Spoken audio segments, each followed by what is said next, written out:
Welcome to SchoolHouse, Equity in Education. I am Allison R. Brown, and I am your host. Today we are talking about philanthropy. It's a Philanthropy Roundtable. Philanthropy translates from Greek to love of people and has come to mean a social sector through which wealthy individuals and corporations can donate money to causes and organizations that they believe in. Although I continue to fight for the root of the word, love of people, anyone really can be a philanthropist and give love to their fellow human beings. Two of my friends and mentors and peers in philanthropy are here with me today, and both of them embody that original spirit of philanthropy, love of people. I'm so happy to have with me today Liz Sack is the executive director of the Cricket Island Foundation. Welcome, Liz. Thank you for having me. Looking forward to the conversation. And Nat Chioke Williams is the executive director of the Hill-Snowdon Foundation. Welcome to SchoolHouse, Nat. Thank you. It's a pleasure being here. So you are both the heads of prominent foundations in the world, and I wanted to get your take. What do you think about where we are today, post-election? How are we in a different place than we were before? Liz, what do you think? Every day that is so far over the past 3 weeks, I would have a slightly different answer than the day before at the way we're moving. I mean, I think primarily because there is so much shifting and changing and there is so much under attack, there is a profound need for philanthropy to rethink sort of at core how we're partnering with our grantees and what our role is in the movements that we're all supporting. You know, in philanthropy, we oftentimes sort of overcomplicate things, and sort of in an effort to do good, we often get in the way. And I think sort of spending some time thinking about what our role really is and how we can get out of the way, support the movements, and move the work along is going to be most important at this particular moment. And Nat, What about you? I would agree with that, and I just want to say up front that Liz and I have not coordinated our answers. But I'm in complete agreement with what you're saying. I think that, there's a few things for me. There is a lot of fear and, uncertainty in this moment within philanthropy, within the groups on the ground, within the general society. And there's this kind of game, this dance that's happening out there within philanthropy where we are turning to the groups that we're supporting and saying, okay, so what should we do, right? And the groups who we are supporting, they can't give a bad answer to that, or we might not support them anymore, right? And so they're like, okay, well, we're going to do this, right? Where the reality is, if you step back and have a real conversation with anybody, no one knows exactly what to do. We know some things that we need to do in order to prepare. We have every day a slightly better sense of what might be coming down the pipe, but that shifts, also every other day. And so the space and time that's needed to just breathe and take in and to think and assess, I think is something that philanthropy needs to offer, and that the groups who are doing this work on the ground need to have in order to have some real kind of insight and also some real practice that's not driven by this kind of uncertainty and fear and anxiety. So I think that's one thing that we need to be real. And I'm just kind of building off of what Liz said. And I think one other thing is important too, and I've been saying this lately, and I need to always clarify what I say. If I want to say it and then not clarify. But actually, I think over the next 4 years, we are not going to, quote, win as philanthropy defines winning or has defined winning, meaning that a proactive, progressive, and I shouldn't say, we also shouldn't make philanthropy homogeneous, right? So I'm talking more specifically about progressive philanthropy, social change philanthropy, right? And so social change philanthropy is not necessarily going to win the progressive policies, proactive policies that we see, and even in those spaces where we are defending, those defenses are not necessarily going to be successful all the time. And I think that actually gives us a pretty good opportunity to do, and the freedom to do what we should have been doing anyway, which is to give general support to build infrastructure and cross-organization capacity to build long-term power, right? It shouldn't be about this project-specific stuff. Oh, let's do this campaign or let's do that campaign that is unconnected to other work going out there. It's about building infrastructure And it's about trusting the organizations on the ground to do that and not to, as you said, Liz, to get out of the way and let them do their work, right? And to have the confidence, the faith, the love of not just the people, but the organizations that we support to let them do what needs to be done on the ground. That idea about changing measures of success is really very important right now. And Liz, you and I co-wrote a piece in the Chronicle of Philanthropy about kind of exactly that. And the piece was called, As the White House Changes Hands, Philanthropy Must Change Too. And to Nat's point, success is not going to look the way that it has for a long time. At least the next 4 years, we'll be forced to measure success differently as philanthropy than we have previously. And one of the recommendations in the piece that you and I wrote together, Liz, was about really funding the grassroots. And you and Nat both mentioned the groups on the ground, the organizations at the grassroots level. What does that mean, and how is their work different than other work that people are used to seeing?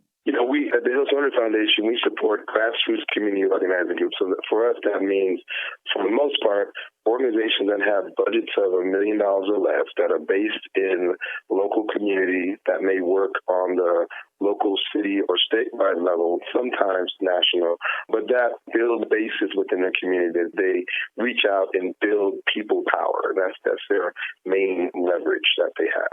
And so that's one strategy, community organizing, grassroots community organizers, one strategy for change. I happen to like it, and that's what we support.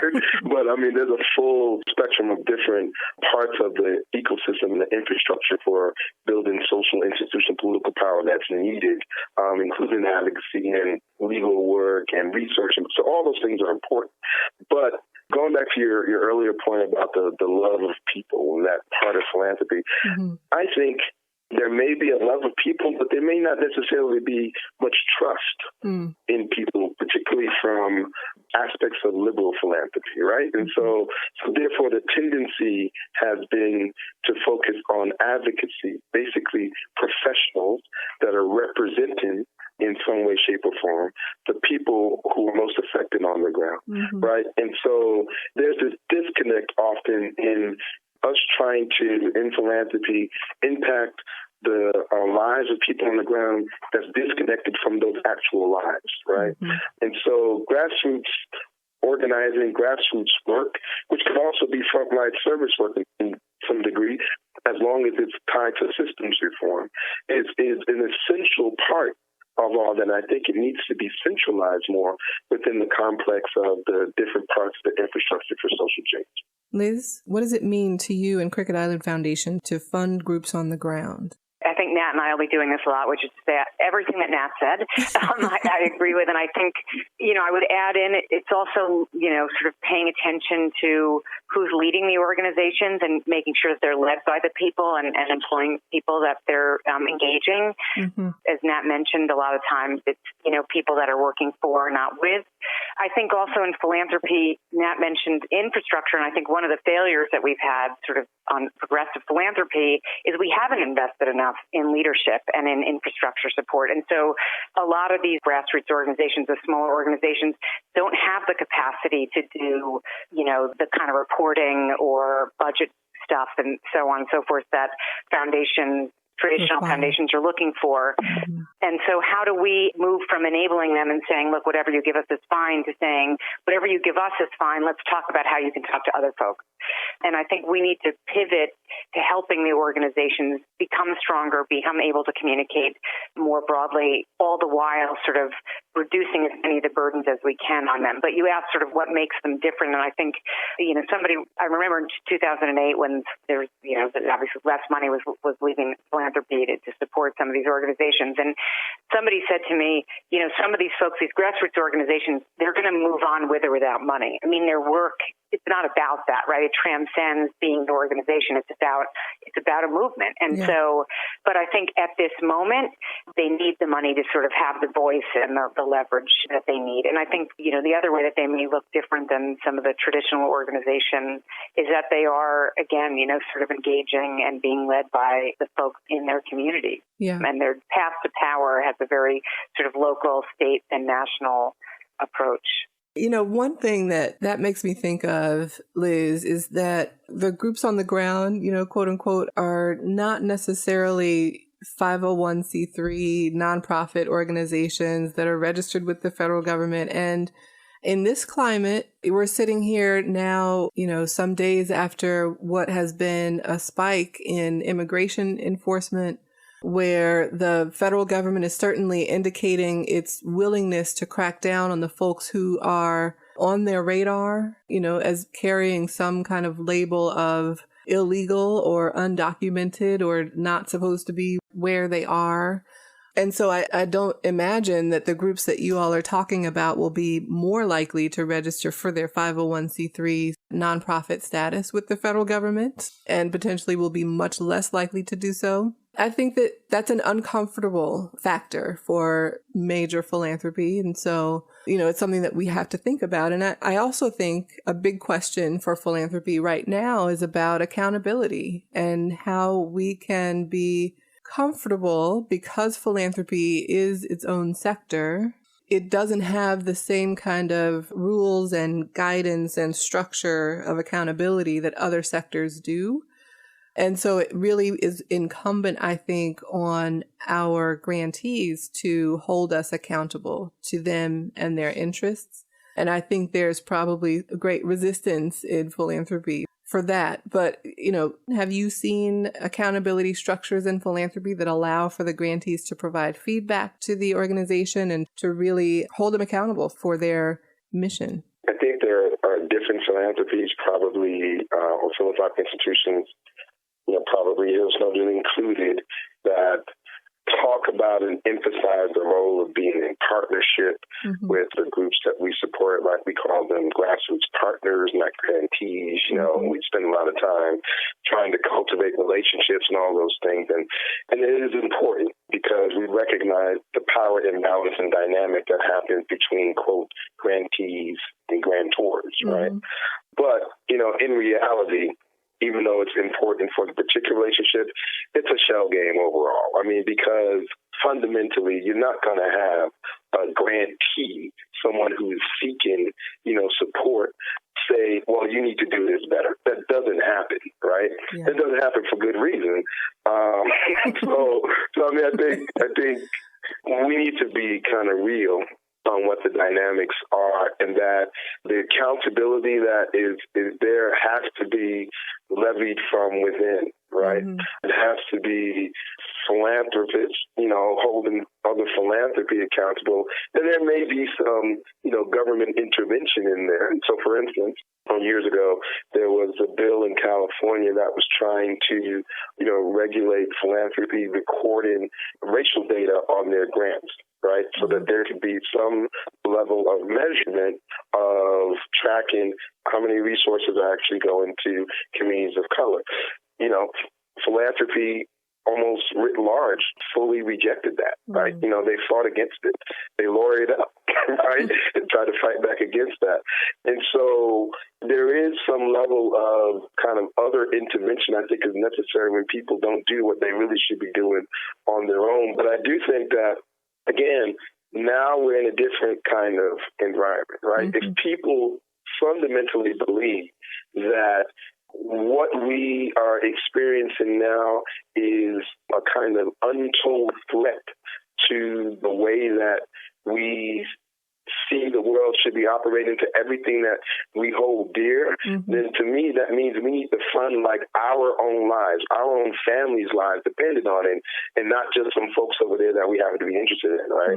And so if we take it from that perspective, there are a number of different things that we need to do in order to be accountable to real change that is led by the folks who are most affected. But again, that's something that we have to compel ourselves to do. We have to hold each other accountable to do it. Also, part of the accountability issue is that money is so individualized within this society, right, within this culture. And so philanthropy is a hyper-individualized state, right? And so the decisions that boards make about their money, even if it's not their money, can't be questioned, and it does not fall into question. And so one of the things that frustrates me is the number of, at least on the progressive side, the number of foundations that are spending down, right? Yeah.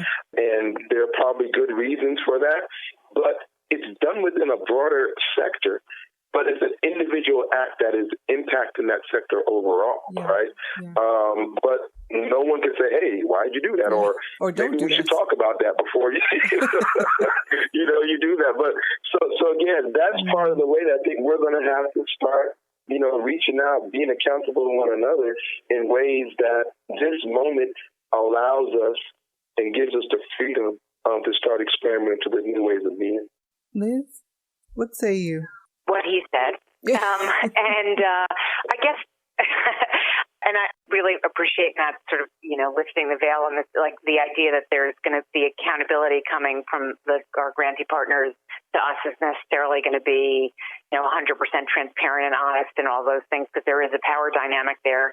And I think a couple of things. I mean, A is that within philanthropy and sort of within progressive movements in general, there's a lot of shaming and judgment about what people do. And I think part of the challenge at this moment is sort of recognizing, for a staff member at a foundation, kind of where their foundation's at, and being willing to say, like, okay, so let's figure out how we can talk about your broadening your base of support, or, but not sort of telling people what they're doing is wrong. Because there are lots of politics, as Nat mentioned, there are boards, there are lots of other things that are involved. And so being willing to sort of accept folks and sort of figure out how to help them kind of shift their focus or get a broader awareness of what's going on and so on. I think the other thing is that both of us are national funders, and I think we often, not only is there a shift needed in terms of how we think about the groups on the ground and sort of how we're engaging with grassroots organizations, but also foundations that are local funders and local funding partners, and figuring out, if you look at maps, Allison, we've done this with the Communities for Just Schools Fund,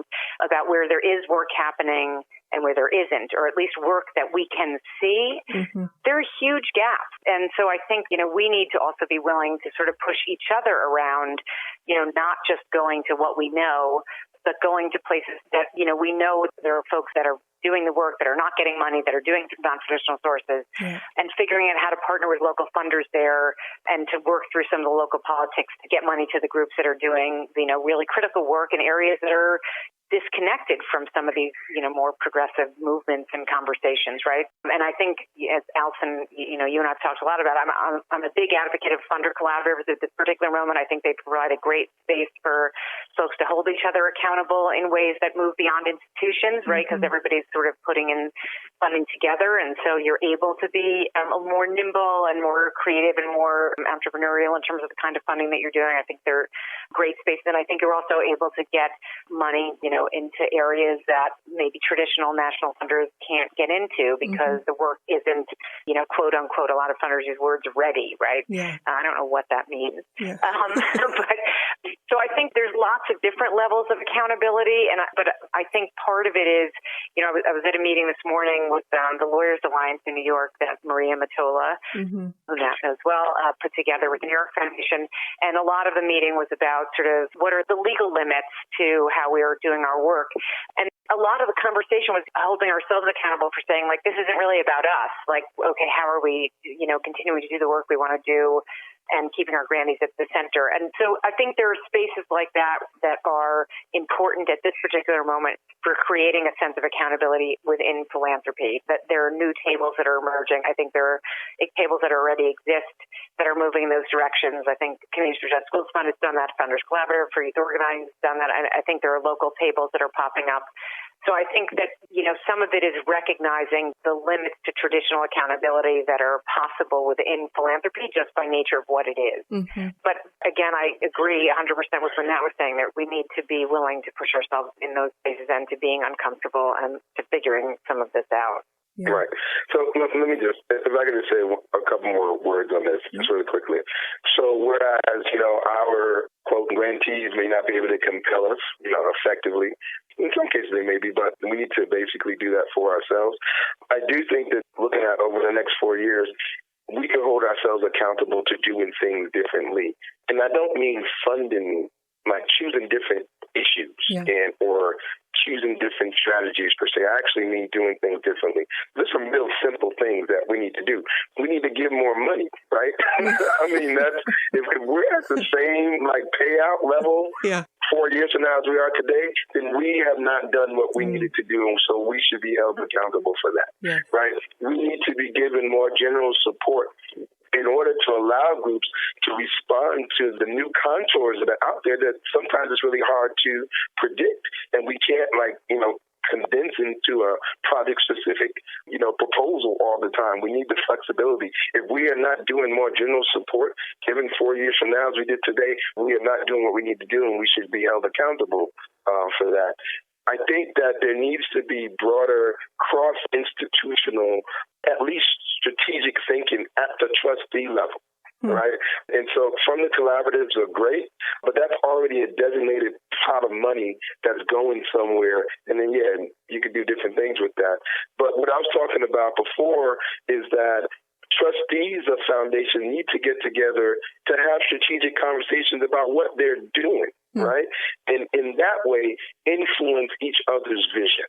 It doesn't necessarily have to mean that you sign a pledge to do something differently. That can happen too. But we're not even having those conversations as a standard within the practice. And then the last thing that I think is that we need to make available plentiful resources on a consistent, regularized basis for our groups to get together to have those strategic conversations, right? This is part of the infrastructure that's needed. People need to talk. They need to strategize together. They need to build together. They need to struggle together in order to meet new challenges. And if there's been a time when we need to get together to meet a new challenge, this is it. It's a philanthropy as basically a facilitating institution should be able to facilitate that as a regular thing. Again, not just crisis management. This needs to be a regular part of the infrastructure moving forward. I want to, with that, kind of talk more about what you each are doing to ensure that philanthropy is moving in a different direction or moving together in a direction that you are going.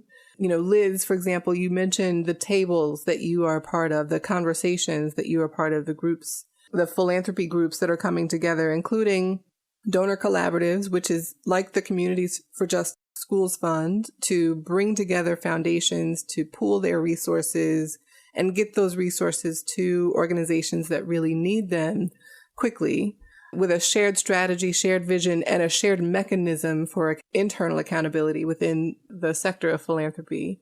And, the donor tables that are popping up locally, like the New Orleans network of funders and other things. Liz, how are you and Cricket Island Foundation advancing youth organizing as a very unique strategy for systems change with your philanthropy partners? I think a couple of different things. And one is, I think, trying to create as many opportunities to amplify the voices of our grantees as we can. I mean, I think it's very easy in philanthropy to make the story about us, but the story really needs to be about our grantee partners. And so finding ways and proactively creating as many ways as possible for those opportunities to come up for them. So we fund in 3 cities, New York, Chicago, and New Orleans. And I think in all 3 cities, we've made a very sort of focused effort to create spaces for funders to come together, to create more coordinated sort of funding opportunities, to create some accountability measures and places for folks to hold each other accountable for. I mentioned the meeting. So Maria and Matola and I from the New York Foundation, right after the elections happened, sort of decided we were going to get all of the New York social justice funders together, some of whom fund locally, some of whom fund nationally. So the first meeting was it was kind of great because people were just talking about, there's a lot of obviously processing in the election, but then it moved to kind of what are the things we can do. And there was a really kind of direct, like you could be writing the reports, your grantees, and actually Sean Delaney from Lawyers Alliance reiterated this morning, things like reporting requirements, like what grantees give in. There's no legal requirement that grantees are the ones writing the proposals or writing the reports, right? Like you could do those things over the phone and then have your staff transcribe it so that you have the record keeping you need. And so there was a whole conversation around things like that a couple of folks went like, wow, I didn't realize that, and actually shifted what they were doing. They moved to, shifted to doing general operating support, shifted to doing multi-year, because we also had a conversation about how multi-year is different than renewable. Yeah. So things like that. We're doing a similar conversation in Chicago that were put together with the Woods Fund and the Crossroads Fund. And I think, again, I'm a big advocate of kind of those local spaces because I think it's important to have local funders engaged in those conversations because ultimately we're a national funder. We don't, we're not giving anybody enough money to keep their doors open. So those other partnerships, particularly because national philanthropy tends to kind of, move in and out of areas. So I think our approach has been to sort of really focus on those local relationships and then on the national level to work through some of the collaborative tables that we're already at and some of the intermediary spaces that we're in to get, again, our grantees opportunities and to get ourselves some platforms to talk about some of the things that Nat and I have both been mentioning. We did a session not too long ago in Philanthropy New York where we had a group from Chicago and a group from New Orleans talking about kind of what funder-grantee relationships should look like, what healthy ones look like. And it was great because they were the ones actually talking to this room full of funders in the city.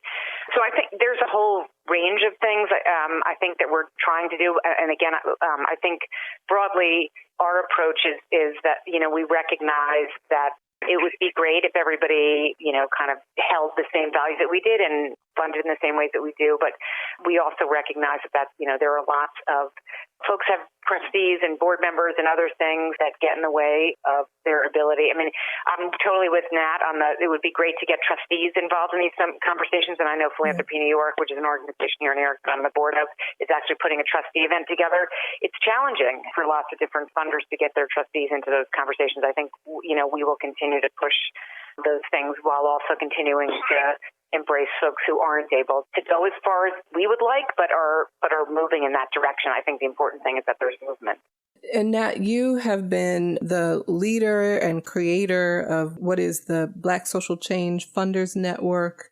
You put out a vitally important piece on ending white supremacy. Your frame has been about race and really tackling structural racism.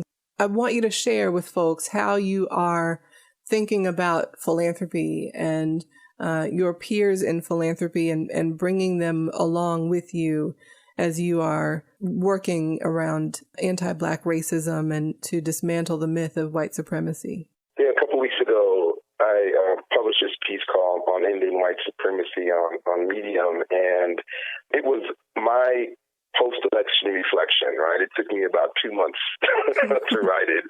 And it was talking about the very, what I call fragile opportunity that we in the progressive movement may have in this moment to expose, to challenge, to defeat, and most importantly, to replace elite white male supremacy. And I string those three words together importantly because it's about voracious capitalism, white supremacy really predicated on anti-Black racism as its kind of foundational architecture, and patriarchy. It's those three kind of legs of the stool that are holding up or holding down, most of the inequity that we see in the world. And the opportunity at this moment is for us to start building cross-constituency, so across race, across class, across gender, across sexual orientation, across religion, across national status, across everything, right? And also across strategy and sectors. So you're not just having issues, but you're focused on building power. That's what this moment kind of calls for. And if I step back for a second, the Black Social Change Funders Network is one of the philanthropic affinity groups that we help to start in order to leverage resources to support and really advocate for philanthropy to contribute and invest much more heavily and much more in a committed fashion to the infrastructure for institutional, political, and social power in the Black community. We feel that Black-led social change infrastructure is really a cornerstone for the multiracial, cross-constituency, progressive movement that we're talking about building.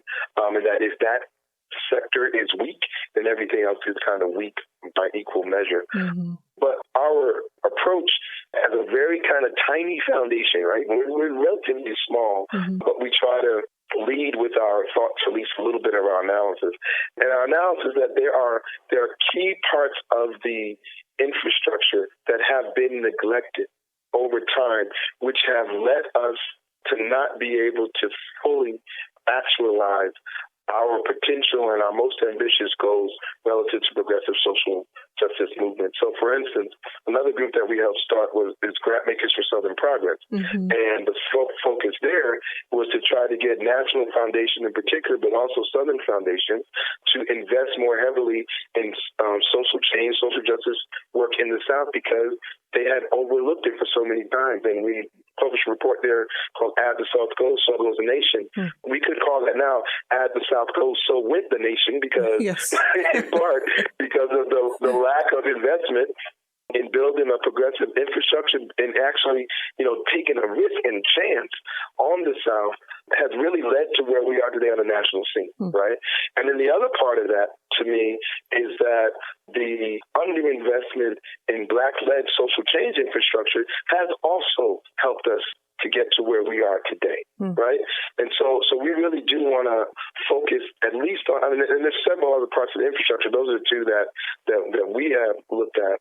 Looking at the South, looking at Black-led infrastructure for power, and there's a lot of overlap there too, just in terms of the number of Black people who live in the South, and so none of those things can be divorced from this ideal of a kind of racial bias in how philanthropic dollars are given out, right? And so in the past couple of years, there's been a surge, relatively speaking, in conversations and initiatives and interest in racial equity.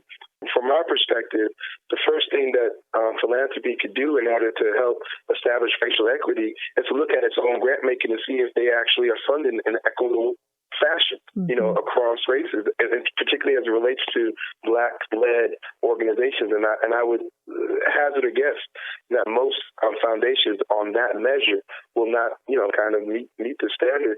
And so I think, again, we get into this place of projecting outside of ourselves. We want to see a world out there that is in a particular fashion, but we're not looking at how we are part of that own world, right?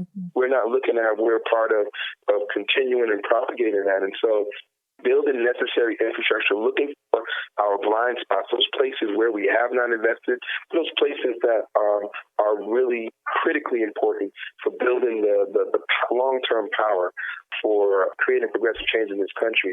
I think that's, again, another opportunity that we have in this moment to stop doing not necessarily stop doing what we've always been doing, but to expand beyond what we've always been doing so that we can see new opportunities, so that we can actually have a chance for long-term, when I'm not talking about in 4 years, I'm talking about long term. I want to read a portion of your piece, Nat. Your piece is called Unending White Supremacy. And this part starts with, so many in our communities are terrified and anxious about the future, and for good reason. But I will let you in on a little secret. We have perhaps never been closer to ending white supremacy as we are right now. This is a bold statement, and you probably think I am in a state of deep denial, but hear me out. To be clear, I did not say that white supremacy will end soon. Indeed, it will be emboldened during the Trump era and continue to evolve and persist for the foreseeable future. That said, I firmly believe that we have never been closer to ending it relative to other moments in history. I was watching a news piece the other day, and they were tracking hooligans in Russia. And, that's not my term. That's a term of art these days, hooligans. They were highlighting the global nature of this white male resistance to demographic change, to power shift, and the last grasp, the last hold, the death throes of the myth of white male supremacy. It's so prevalent. And, it really tracks with conversations that you and I have had, Liz, about how to make sure that philanthropy is explicit about its understanding of race and patriarchy and, that piece about the corporate hold and economic justice as well, is important to incorporate. But how do you make sure that philanthropy is talking about that at the core of what needs to be done going forward? The thing that I feel like we don't talk enough about is our processes and the practices that we have. So when you're looking at a map, for example, and there's, in the city, for example, there's not a lot of philanthropic dollars going to the South Bronx, right? Which doesn't make any sense. So rather than asking questions, holding ourselves accountable for why we aren't able to get money there, in other words, maybe we have practices that are at core keeping people out, right? Mm-hmm. But we don't have those conversations enough about what is it that we're doing that's closing the door to folks accessing. It's a lot about access. And I think it's something that philanthropy, we get stuck in our processes, which by nature, for a lot of us, close the door to a lot of the kind of work that Nat's talking about and that we've been talking about right now. And we get stuck there. And so rather than kind of push ourselves to rethink how we can change our processes, we just sort of continue to fund the same things that make us comfortable. So rather than say, well, they didn't hand in their report and we talked to them 3 times and, I don't think they're ready for us. It was like, okay, this is an important organization. They're doing important work in this community. Like, let's think about how we're going to move them forward, right? Instead of saying they didn't make it in, saying like, how do we keep you in, or how do we get you in, or what do we need to do with you, or what can we do to change our processes to give you access? So, I mean, to me, I think, my fear in philanthropy is always like folks like they have a little checkbox of like, oh, we did that, or we counted and we're fine. And I think that helps keep things as they are. So, I would love to see philanthropy push itself more deeply to look at their processes and ask questions around access. And it's not just access, in terms of grant making. It's, how are folks in communities finding out about the funding that you have? How are folks able to access, variety of funding, all of those kinds of things? And instead of sort of, again, being comfortable saying no, being uncomfortable with not being asked enough, right? Like that we should be pushing ourselves more around some of those kinds of issues. And I will say there are a million ways to answer this question, and I'm sure Nat has some other ideas. So I don't think there is any one answer. I think it is going to be a constant process for philanthropy to continue to make ourselves uncomfortable and to be willing to stretch ourselves and ask ourselves questions about what we're doing or what we're not doing. And Nat, let me ask you in this way and give you the last word on this, which is, you mentioned at the beginning that there will have to be new measures of success, that the traditional measures of what philanthropy has defined as successful aren't going to work in this climate. So in light of what you shared in your piece and the work that you're doing with the Black Social Change Funders Network and your thinking just generally on race and the myth of white supremacy, what are the new measures of success that philanthropy is going to have to be clued into? I think it's a couple things. One is, to Liz's point, I do think it's a matter of practice and access, but it's fundamentally a matter of priority too, right? So, what is it that and again, I'll name progressive philanthropy or social change philanthropy, whatever. What are our priorities and what's our actual kind of vision for how we will help to create, this new world that we want to see? And for me, the fundamental opportunity we have right now is to switch from an issues-based kind of approach. So we kind of divide up the world into these different issues and we cut our issues. And so, it's this really kind of segmented, siloized, artificial view of the world. So looking at switching from one eye issue to another eye infrastructure, right? And to looking at what's the ecosystem of organizations, of connective tissue between those organizations, and of the ability to have a kind of strategic vision and as an ongoing part of that. What's the ecosystem? What's the infrastructure that's needed in order to move forward a progressive agenda writ large, right? And that's a very different way for philanthropy and, frankly, for nonprofit groups to think about how to move forward an agenda for change. But, again, the vision is either about reform, so you could tinker around with some things and you could make some adjustments. And then if that's the case, then, having an issue-based approach makes sense because you're really not trying to change everything. You're just trying to change a little something over here, right? But if your analysis is that fundamentally the way that the systems, the institutions are set up is that throughout all of them, there is a fundamental need to transform the foundational values and principles and operational practices of them, then you can't just focus on an individual thing. You have to look at a broader way of not just mobilizing power, but having the ability to have a much broader swath of change. And so that's the benchmark for me, is not necessarily getting rid of issues, but doing it in such a way that it's a both and. In the piece I talk about, and on Ending White Supremacy, I talk about the need to develop a double vision, meeting the immediate needs of folks, but also building power to seize control and transform the overall kind of system. Those are the two things that we have to do together. And if we're not doing the latter, which is this, really building power to gain control and to transform, then we're always going to be toying around the edges.